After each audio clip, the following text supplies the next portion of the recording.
안녕하세요 수학원제대 친구들, 피타고라스 선생님입니다. 자, 이번 시간에는요 그림 그리기와 식 만들기에 대해서 한번 공부해보는 시간 갖도록 하겠습니다. 출발. 자, 그림 그려 해결하는 방법, 식 만들어 해결하는 방법은 우리 친구들이 가장 많이 쓰는 방법이에요. 특히 식 만드는 건 잘합니다. 근데 그림 그려 풀 때 그 그림을 무엇으로 그려야 하는지, 그냥 우리가 이쁜 그림 그리려는 게 아니죠. 그쵸? 네, 수막대를 그린다던가, 보통 수막대 그림으로 많이 나오고요. 또 정사각형 그림으로 해서 분수 풀 때는 정사각형 그림이 더 쉽기도 하고요.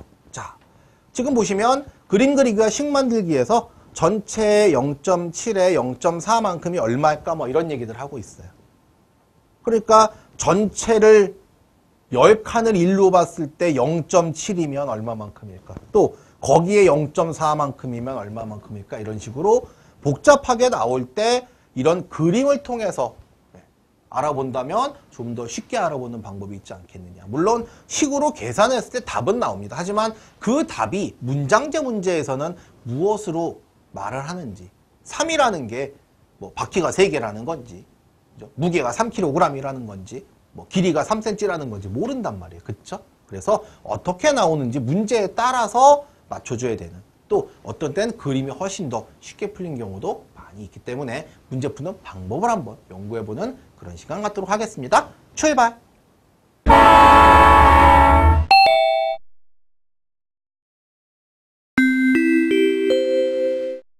자, 개념이 키워드에 도착했습니다. 첫 번째, 그림 그려서 문제 해결하는 방법이에요. 자, 문제에 주어진 조건에 맞게 그림을 그려 문제를 해결합니다. 오른쪽 그림은 한 변의 길이가 28cm인 정사각형의 각 변을 똑같이 나눈 것입니다. 라고 나왔어요. 네, 정사각형 문제가 나왔는데 정사각형은 안 그리고 문제를 풀다가 선생님 답이 뭐예요? 라고 물으면 선생님이 뭐라 그래요? 그림은 그려봤니? 아니요. 수학에서 무조건 식만 쓴다는 건 좋은 방법이 아니라는 거죠. 그래서 자, 만약에 가로와 세로의 비가 7대4인 가장 큰 직사각형이 되도록 색칠을 한다. 그랬을 때 가로와 세로가 얼마냐 그러면요. 네, 7대4로 나눠봐야 될 거 아니에요. 그쵸? 네, 나눠봐야 됩니다. 그래서 28일 때 세로는 16이 돼야 됩니다. 라고 할 때 기준을 28을 7로 놓은 거란 말이에요. 그쵸? 네, 기본적인 모양들이 반드시 필요합니다. 자, 식을 만들어 문제 해결하기입니다. 우리 친구들 가장 많이 쓰는 방법이에요. 자, 문제에 주어진 조건에 이용하여 문제에 맞은 식을 만들어 문제를 해결합니다. 자, 가로와 세로의 비가 7대4일 때 가로를 1cm로 한다면 세로는 몇 cm로 해야 되는지 구하는 식을 써봅니다. 라고 했어요. 자, 그럴 때 지금 보시면 가로가 28cm일 때 세로를 구하는 식을 써봅니다. 한번 써보세요. 그렇죠. 7대4로 나눴다면 28대 네모가 될 테고요. 네모는 그렇죠. 4 곱하기 28 한 다음에 7로 나눠서 16이 되겠죠. 그래서 가로와 세로가 28하고 16이 된다. 이렇게 식을 만들어서 해결을 해볼 수 있다는 얘기입니다. 그러니까 똑같은 문제인데 지금 두 가지로 푼 거죠. 그림으로 그려서도 풀 수가 있고 또 비율을 이용해서 식을 만들어서도 풀 수 있고 두 가지 방법이 다 있다라고 기억을 하시면 좋겠습니다. 자, 정리하기로 가보겠습니다.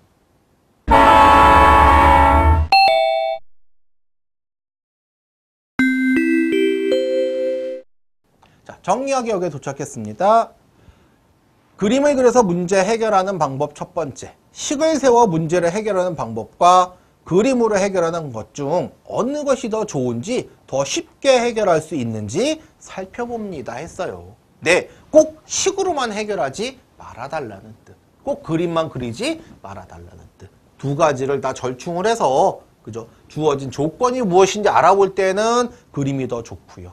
계산은 물론 하겠죠. 그렇지만 꼭 식으로만 문제를 해결해야 되는 것도 있지만 그렇지 않은 방법 전체 몇 가지?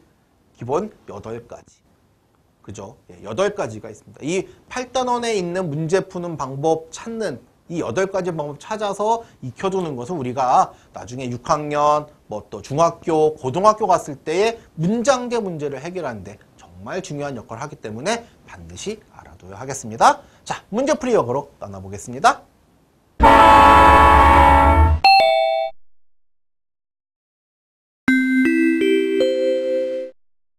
자, 문제풀이 역에 도착했습니다. 첫 번째 문제. 다음 화단의 둘레는 72m예요.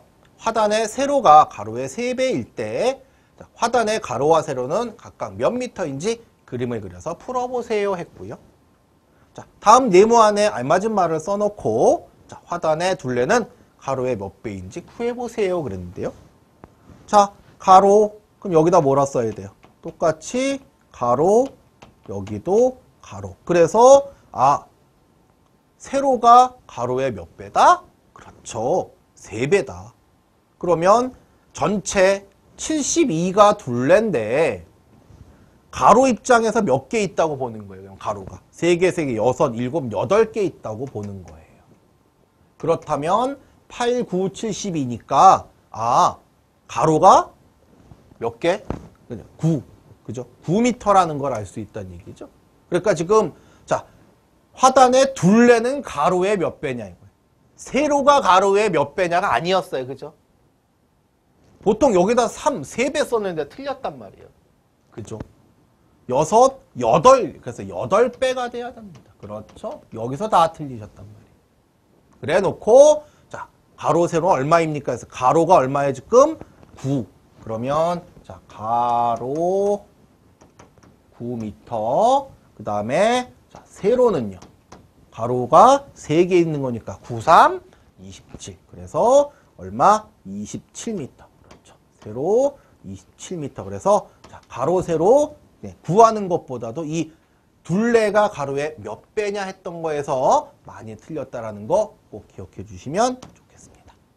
두 번째 문제. 자, 한 변이 18cm인 정사각형을 가로는 9분의 2만큼 늘리고 세로는 6분의 1만큼 줄여서 새로운 직사각형을 만들었어요. 자, 새로 만든 직사각형의 둘레는 처음 정사각형 둘레의 몇 배인지 알아보세요 했는데요. 처음, 자, 정사각형, 문제에서 나온 처음 정사각형 한 변이 18cm입니다. 그러면 둘레는 18 곱하기 얼마? 4. 그렇죠? 72cm입니다. 자, 그럼 새로 만들어 보겠습니다. 가로를 9분의 2만큼 늘리자. 그러면, 자, 18의 9분의 2만큼 늘리면 4cm 늘리나요? 그죠?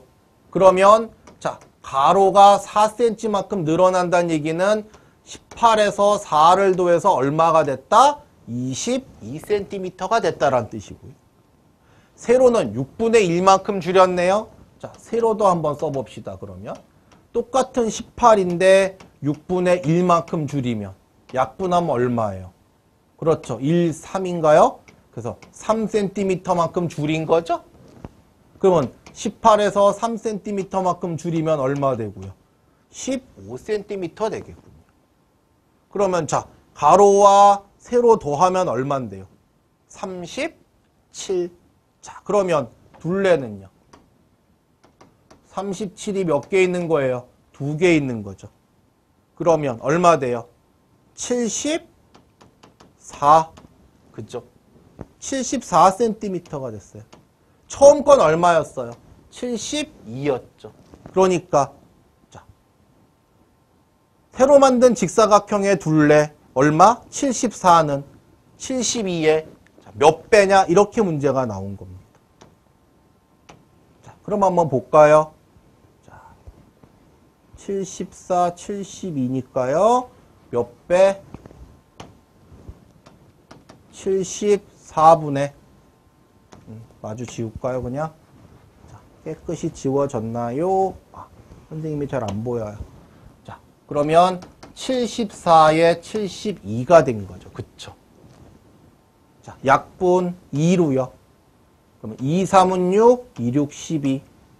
또 2, 3은 6, 2, 7에 14. 더 이상 안 되죠? 그래서 자, 37분의 36이 나왔어요. 네. 그러면 이거를 37분의 36으로 써서 어떻게 됐어요? 틀렸어요. 틀렸어요. 왜요? 그쵸? 지금 누구? 새로 만든 애는 처음 있는 애의 몇 배냐고 물었어요. 새로 만든 애가 74였단 말이에요. 기존에 있는 애는 72고요. 그러면 74가 더 크잖아요. 그러니까 지금 37분의 36이라고 쓰면 안 되고 어떻게 써야 돼요? 그렇죠. 36분의 37이라고 써야 되고요. 다시 말해서 1과 36분의 1배라고 써야 정확한 답이 됩니다. 어렵죠? 근데 아주 중요한 겁니다. 네, 굉장히 많이 틀리세요. 꼭 몇 배 그랬을 때 꼭 자연수배가 나올 거라 생각하지만 그러지 않을 수도 있다는 거 꼭 기억하셔야 되고요. 어느 부분에서 실수하는 건지 정확히 기억해 주시기 바라겠습니다. 수고하셨습니다.